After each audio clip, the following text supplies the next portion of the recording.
Everyone, welcome to our channel. Friends, ఈ వీడియోలో ఈ రోజు మార్కెట్ పర్ఫార్మెన్స్ గురించి మాట్లాడుకుంటూ రేపటి plan of action and important levels కూడా కవర్ చేద్దాం.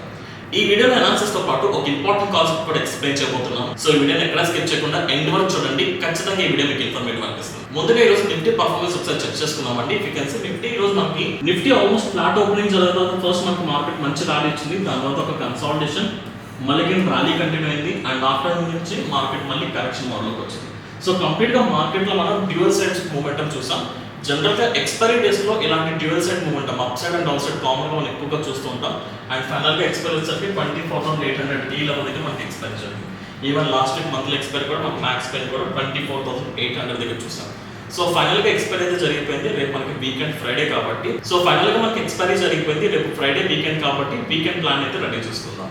ముందుగా రేపు అనాలిసిస్ డిస్కస్ చేసే ముందు రేపు మనకు ఒక ఇంపార్టెంట్ ఈవెంట్ కూడా ఉంది. ఆ ఈవెంట్ ఏంటో మీకు డీటెయిల్ ఎక్స్ప్లెయిన్ చేసి దాని ప్రభావం మార్కెట్స్ లో ఎలా ఉంటుందో మనం డిస్కస్ చేద్దాం. సో రేపు మనకు మేజర్ ఈవెంట్ వచ్చేసరికి ఆర్బీఐ మానిటరీ పాలసీ మీటింగ్ ఉందండి. అనౌన్స్మెంట్ ఉంటుంది ఆర్బీఐ మీటింగ్. సో రేపు మనకి ఆర్బీఐ మానిటరీ పాలసీ. సో ఈ మీటింగ్ లో మనకి రెపో రేట్స్ సంబంధించిన డెసిషన్ తీసుకోబోతున్నారు. రెపో రేట్స్ ఇంక్రీజ్ చేయడమా డిక్రీజ్ చేయడమా? అసలు ఫస్ట్ రెపో రేట్స్ అంటే ఏంటి? ఈ రెపో రేట్స్ ఇంక్రీజ్ చేస్తే మార్కెట్స్ మీద ఎలాంటి ప్రభావం ఉంటుంది, ఒకవేళ డిక్రీజ్ చేస్తే మార్కెట్స్ మీద ఎలా ప్రభావం ఉంటుందో మనం డిస్కస్ చేద్దాం. సో రెపో రేట్స్ గురించి సింపుల్ గా చెప్పాలంటే బ్యాంక్స్ ఇప్పుడు మనకి మనీ సర్క్యులేట్ చేస్తుంది కదా. ఇప్పుడు లోన్స్ ఫార్మాట్ లో కానీ హోమ్ లోన్ కానీ పర్సనల్ లోన్స్ వస్తుంది కదా. ఈవెన్ బ్యాంక్ ఈ మనీ మొత్తాన్ని కూడా ఆర్బీఐ దగ్గర నుంచి తీసుకున్నది. సో ఇప్పుడు ఆర్బీఐ బ్యాంక్స్ కి మనీ ఇస్తున్నప్పుడు కొంత ఇంట్రెస్ట్ రేట్ ని చార్జ్ చేస్తుంది కదా. ఆ ఇంట్రెస్ట్ రేట్ ని మనం టెక్నికల్ గా రెపో రేట్ అంటాం. అంటే ఆర్బీఐ బ్యాంక్స్ కి ఎంత ఇంట్రెస్ట్ రేట్ తో మనీ అప్పుగా ఇస్తుంది, ఆ ఇంట్రెస్ట్ రేట్ మనం రెపో రేట్ అంటాం. మరి రెపో రేట్ ఆర్బీఐ ఎప్పటికప్పుడు ఎకనామిక్ సిచ్యువేషన్ తగ్గట్టు రెపో రేట్ ఇంక్రీజ్ చేస్తుంది, రెపో రేట్ డిక్రీజ్ చేస్తుంది. అంతేపాటు ఇంట్రెస్ట్ రేట్స్ పెంచుతుంది, ఇంట్రెస్ట్ రేట్స్ తగ్గిస్తుంది. మనకి ఇంట్రెస్ట్ రేట్స్ పెంచితే దాని ప్రభావం ఎలా ఉంటుంది, డిక్రీజ్ చేస్తే ఎలా ఉంటుందో చూద్దాం. ఇఫ్ ఇన్ కేస్ ఆర్బీఐ కనుక ఈ రెపో రేట్ ని ఇంక్రీజ్ చేసింది అనుకుందాం, రెపో రేట్స్ ఇంక్రీజ్ అయ్యాయి. సో రెపో రేట్స్ ఇంక్రీజ్ అయిందంటే నథింగ్ బట్ బ్యాంక్స్ మీద ఇంట్రెస్ట్ ని పెంచినట్టే కదా. ఎప్పుడైతే బ్యాంక్స్ కి ఇంట్రెస్ట్ రేట్స్ పెరుగుతాయో, ఐఆర్ షార్ట్ కట్ అనుకుందాం, ఇంట్రెస్ట్ రేట్స్ పెరుగుతాయో ఈ బ్యాంక్స్ కూడా ఇప్పుడు పబ్లిక్ కి ఏదైతే లోన్స్ ఫార్మాట్ లో లైక్ ఫర్ ఎగ్జాంపుల్ మనకి పర్సనల్ లోన్స్ అని కానీ హోమ్ లోన్స్, బిజినెస్ లోన్స్, ఇలాంటి different kinds of loans public ఏదైతే మన లోన్స్ ఫార్మాట్ లో మనీ డిస్ట్రిబ్యూట్ చేస్తుందో ఈ లోన్స్ కి సంబంధించిన ఇంట్రెస్ట్ రేట్స్ కూడా ఇంక్రీజ్ అవుతాయి. సో మరి ఇంట్రెస్ట్ రేట్ పెరిగిందంటే లోన్ తీసుకునే పీపుల్ కౌంట్ తగ్గిపోతుంది కదా. బికాస్ అందరూ కూడా హై ఇంట్రెస్ట్ రేట్స్ కి లోన్ తీసుకోలేదు. బికాస్ వాళ్ళ ఎకనామిక్ సిచ్యువేషన్ బట్టి లోన్ రీపే చేసే ఛాన్సెస్ లో ఉన్న వాళ్ళందరూ కూడా ఈ లోన్ తీసుకోవడానికి ఎక్కువగా ఇష్టపడరు. సో ఇలాంటి సిచ్యువేషన్స్ లో most of the people loans ని అవాయిడ్ చేస్తారు. జనరల్ గా మనం ఎలాగైతే లోన్స్ తీసుకుంటామో కంపెనీస్ కూడా వాళ్ళ బిజినెస్ ఎక్స్పాన్షన్ కోసం లేదా ఆపరేటింగ్ కోసం లోన్స్ తీసుకుంటూ ఉంటాయి. మరి కంపెనీస్ తీసుకున్నప్పుడు కూడా సో కంపెనీస్ కూడా ఎక్కువ ఇంట్రెస్ట్ పే చేయాలి కాబట్టి ఈ కంపెనీస్ కి జనరల్ గా ప్రాఫిట్ డిక్రీజ్ అయ్యే ఛాన్సెస్ ఉంటుంది అండ్ ఫ్యూచర్ లో cash inflow and outflow disturb అయ్యే ఛాన్సెస్ ఉంటుంది కాబట్టి ఎకనామిక్ ఖచ్చితంగా స్ట్రింక్ అవుతుంది. ఇలాంటి టైం పీరియడ్ లో మనకి స్టాక్ మార్కెట్ మొత్తం కూడా కొంచెం కరెక్షన్ మోడ్లో అవుతుంది, ఫాలో అయ్యే ఛాన్స్. అంటే ఈ న్యూస్ కి మార్కెట్ కొంచెం నెగిటివ్ గా రియాక్ట్ అవుతుంది. సో క్వైట్ ఆపోజిట్ ఒకవేళ ఇదే రెపో రేట్స్ కనుక ఇఫ్ ఇన్ కేస్ ఇదే రెపో రేట్స్ కనుక ఆర్బీఐ రేపు డిక్రీజ్ చేసింది అనుకుందాం. సో రెపో రేట్స్ తగ్గించిందంటే బ్యాంక్స్ ఏదైతే అప్పుగా ఇస్తుందో దాని మీద ఇంట్రెస్ట్ తగ్గినట్టు. సో ఇంట్రెస్ట్ తగ్గిందంటే సో ఫస్ట్ అడ్వాంటేజ్ ఎవరికి, బ్యాంక్స్ కి. సో వీళ్ళకి ఇంట్రెస్ట్ తగ్గుతుంది. సో ఆబ్వియస్లీ వీళ్ళు ఇప్పుడు పబ్లిక్ ఏదైతే మనీ ఫార్మాట్ లో లోన్స్ ఇస్తున్నారో లైక్ పర్సనల్ లోన్స్ అవ్వచ్చు, హోమ్ లోన్స్ అవ్వచ్చు, ఆర్ ఏదైనా ఒక బిజినెస్ లోన్స్, ఇండివిజువల్ కంపెనీకి ఇచ్చే లోన్స్ అవ్వచ్చు, ఏదైనా అవ్వచ్చు, వీటికి సంబంధించిన ఇంట్రెస్ట్ రేట్ కూడా తగ్గుతుంది. అలాంటప్పుడు ఎక్కువ మంది లోన్ తీసుకునే పాసిబిలిటీ ఉంటుంది కాబట్టి ఎంటైర్ మార్కెట్లోకి మనీ లిక్విడిటీ పెరుగుతుంది, అంటే మనీ ఎక్కువ అవుతుంది. సో ఎక్కువ మంది పీపుల్ లోన్ తీసుకుంటారు, దాన్ని స్పెండ్ చేస్తారు. లైక్ కంపెనీస్ లోన్స్ ఎక్కువ తీసుకుంటే లైక్ సో కంపెనీస్ కూడా లోన్స్ ఎక్కువ తీసుకుంటే వాటి బిజినెస్ ఎక్స్పాండ్ చేసుకుంటే సో ఇంట్రెస్ట్ రేట్ తక్కువ కాబట్టి ప్రాఫిట్స్ పెరుగుతాయి. ఫ్యూచర్లో క్యాష్ ఇన్ఫ్లో అండ్ అవుట్ఫ్లో పెరిగే ఛాన్సెస్ ఉంటుంది. ఇలాంటి న్యూస్కి స్టాక్ మార్కెట్ మంది కంప్లీట్గా పాజిటివ్గా రియాక్ట్ అవుతుంది. సో ఆర్బీఐ ఎప్పుడు రెపో రేట్ ఇంక్రీజ్ చేసినా డిక్రీజ్ చేసినా మనకి మార్కెట్ అనేది ప్రభావం ఉంటుంది. ఇందులో పర్టికులర్గా చూసుకుంటే బ్యాంక్ అనేది మనకి సెంట్రల్ పార్ట్ కాబట్టి ఈ న్యూస్ డైరెక్ట్గా ఫస్ట్ ఇంపాక్ట్ అనేది banking nothing but finance sector మీద ఫస్ట్ ఇంపాక్ట్ ఉంటుంది. సో ఇప్పుడున్న ఎక్స్పెక్టేషన్స్ బట్టి రేపు మనకి ఆర్బీఐ మీటింగ్ ఉంది విచ్ ఈస్ అరౌండ్ 10 AM కి అరౌండ్ ఈ టైంలో మనకి ఆర్బీ మీటింగ్ జరుగుతుంది. సో చాలా మంది ఎక్స్పర్ట్స్ ఈ మీటింగ్ అవుట్పుట్ నుంచి అరౌండ్ 25 బేసిస్ పాయింట్స్ నుంచి 50 బేసిస్ పాయింట్స్లో మనకి ఈ రెపో రేట్స్ని డిక్రీజ్ చేసే ఛాన్సెస్ ఉన్నట్టుగా ఎక్స్పెక్ట్ చేస్తున్నారు. ఇఫ్ ఇన్ కేస్ ఇదే కనుక జరిగితే దీనికి ఇమీడియట్గా మన stock market but first banking సెక్టార్కి ఒక పాజిటివ్ న్యూస్ అవుతుంది. బికాస్ బ్యాంకింగ్ సెక్టార్లో ఎక్కువ మంది లోన్స్ తీసుకుంటారు కాబట్టి సో వాటి money circulation of business increase అయ్యే ఛాన్సెస్ ఉంటుంది. సో దాని ఇంపాక్ట్ డైరెక్ట్గా స్టాక్ మార్కెట్ మీద కూడా పాజిటివ్ ప్రభావం చూపిస్తుంది. సో ఈ మీటింగ్ అవుట్పుట్ ఉంది కాబట్టి లాస్ట్ 4 days నుంచి మనకి మార్కెట్స్లో strong buying activity and selling activity జరుగుతుంది. ఎక్కువగా కన్సాలిడేషన్ జరుగుతుంది.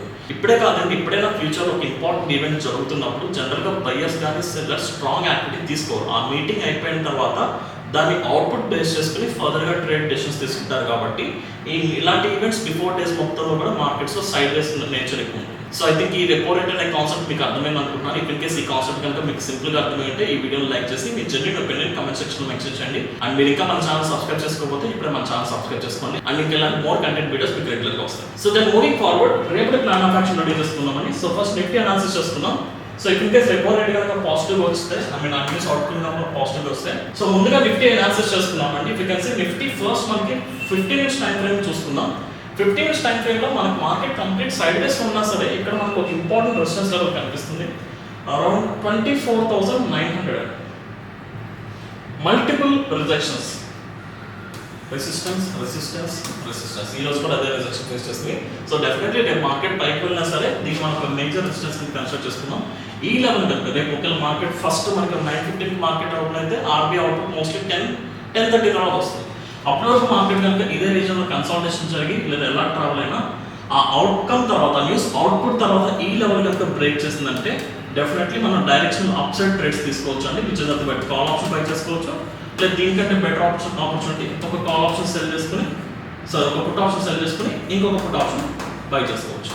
అది but at the money put option మనం సెల్ చేసుకుంటాం and out of the money put option by చేసుకుంటాం. ఒక బుల్ పుట్ స్ప్రెడ్ అనేది తీసుకోవచ్చు. సో ఎప్పుడు మార్కెట్ కన్సాలిడేషన్ జరిగి ఆ అవుట్పుట్ పాజిటివ్ వచ్చిన తర్వాత ఈ లెవెల్ బ్రేక్ చేస్తాయి, రైట్? అండ్ మోస్ట్లీ మనం ఇందులో మాట్లాడుకున్న ఎగ్జాంపుల్లో ఫస్ట్ ఈ న్యూస్ అనేది ఇంపాక్ట్ అయితే దేని మీద ఎక్కువ ఉంటుంది, బ్యాంకింగ్ సెక్టర్. సో నేను పర్సనల్గా రేపు నిఫ్టీ రికమెండ్ చేయడం కంటే బ్యాంక్ నిఫ్టీ ఎక్కువగా రికమెండ్ చేస్తాను. బికాస్ దాని ప్రభావం ఎక్కువ ఉంటుంది. And bank Nifty last 1 month నుంచి సైడ్ వేస్ ఉంది కాబట్టి ఒక పాజిటివ్ న్యూస్కి బ్రేక్అవుట్ కనిపిస్తే స్ట్రాంగ్ మూవ్మెంట్ వచ్చే ఛాన్సెస్ ఉంటుంది. సో నిఫ్టీలో ట్రేడ్ చేయకూడదని నా ఇంటెన్షన్ కాదు, నిఫ్టీలో చేయొచ్చు. కాకపోతే ఇక్కడ 24,900 బ్రేక్ చేసిన ఇమీడియట్గా 25,000 మళ్ళీ 25,100 ఆల్మోస్ట్ మీకు ఎవ్రీ 100 pointsకి రెసిస్టెన్స్ ఉంది.